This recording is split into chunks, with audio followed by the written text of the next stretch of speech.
პინო წარმოგიდგენთ წითელქუდას ზღაპარს. მოქმედი გმირები: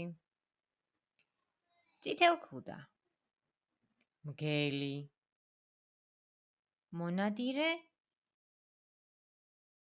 ბებია, დედა. იყო და არა იყო რა, იყო ერთი საყვარელი გოგონა, რომელსაც ყველგან და ყოველთვის ბებიის მოქსოვილი წითელი ქუდი ეხურა. ამიტომაც მას წითელქუდა შეარქვეს.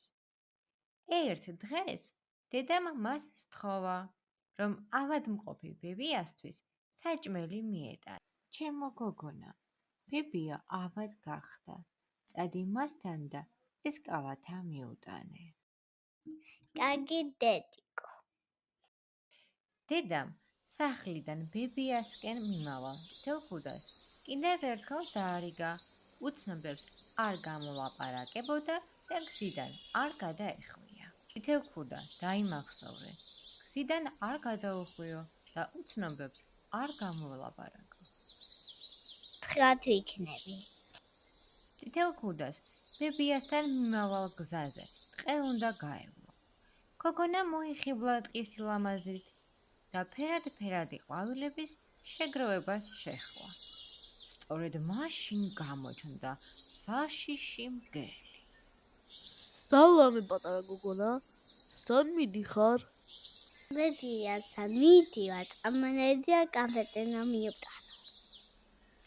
მგელი ისე მეგობრული და დათაფლული ხმით ესაუბრებოდა წითელქუდას, რომ გოგონას სულ დაავეწყდა დედის დანარიგები და მგელს უთხრა, სად ცხოვრობდა ბებია. მაშინ მგელმა იფიქრა, ჯერ წავალ ბებიას შევახრამუნებ, მერე წითელქუდას დავაყოლებო და გოგონა შორი გზით გაუშვა.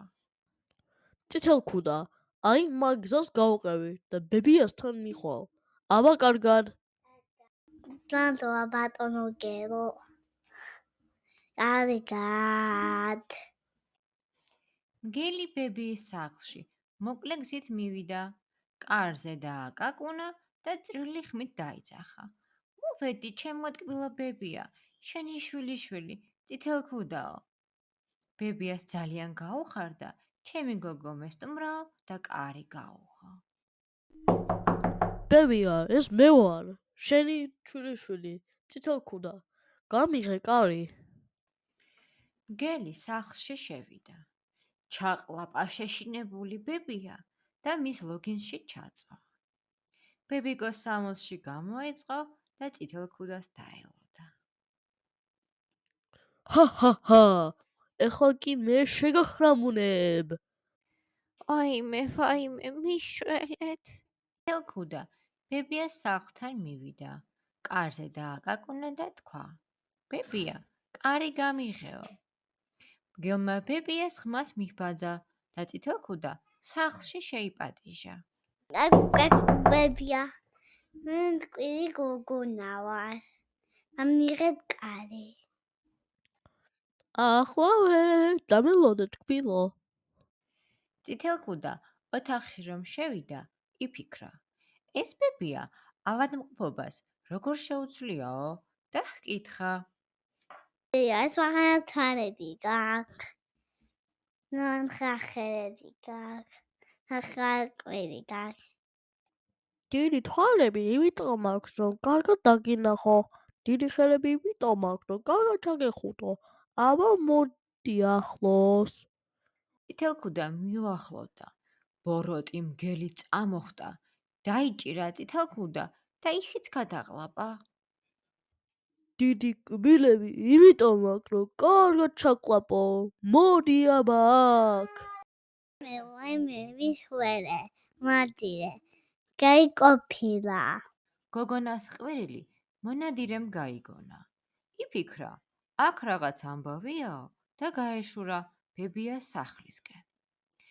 იქ მცელგაბერილი მგელი რომ დაინახა, ყველაფერს მიხვდა და უთხრა: აბა ახლავე დააბრუნე ბებია და გოგონა, თორემ შავ დღეს დაგაყენებო. მგელმაც დააბრუნა ბებია და წითელქუდა. აღარ გავე რომ ვინმე სწავლნო, თორემ მტყავს გაგაძრობ, იცოდე. არა, ამ ერთხელ მაპატიეთ, მეორედ აღარ ვიზამ. კეთილმა და მამაცმა მონადირემ გადაარჩინა ბებია შვილიშვილი. ეს ამბავი კი კარგი გაკვეთილი აღმოჩნდა წითელ ქუდასათვის. არასდროს არ უნდა გადაუხვიო გზიდან, არ უნდა გამოვლაპარაკო უცნობებს, არ უნდა გაჰყვე უცხო ადამიანებს, რაც არ უნდა კეთილებად მოგეჩვენოთ. აბა როგორ ხართ? მე მგონი ჩემს ავადმყოფობასაც შეეშინდა მგლის და გამიარა. მოც ძალიან შევშინდი. ალაპარაკები უცნობებს. ყველა ერთად შემოუსხდნენ მაგიდას და გემრიელად ივახშმეს. ჭირი იქა, ხინი აქა, ქადო იქა, ქვილი აქა. დასასრული.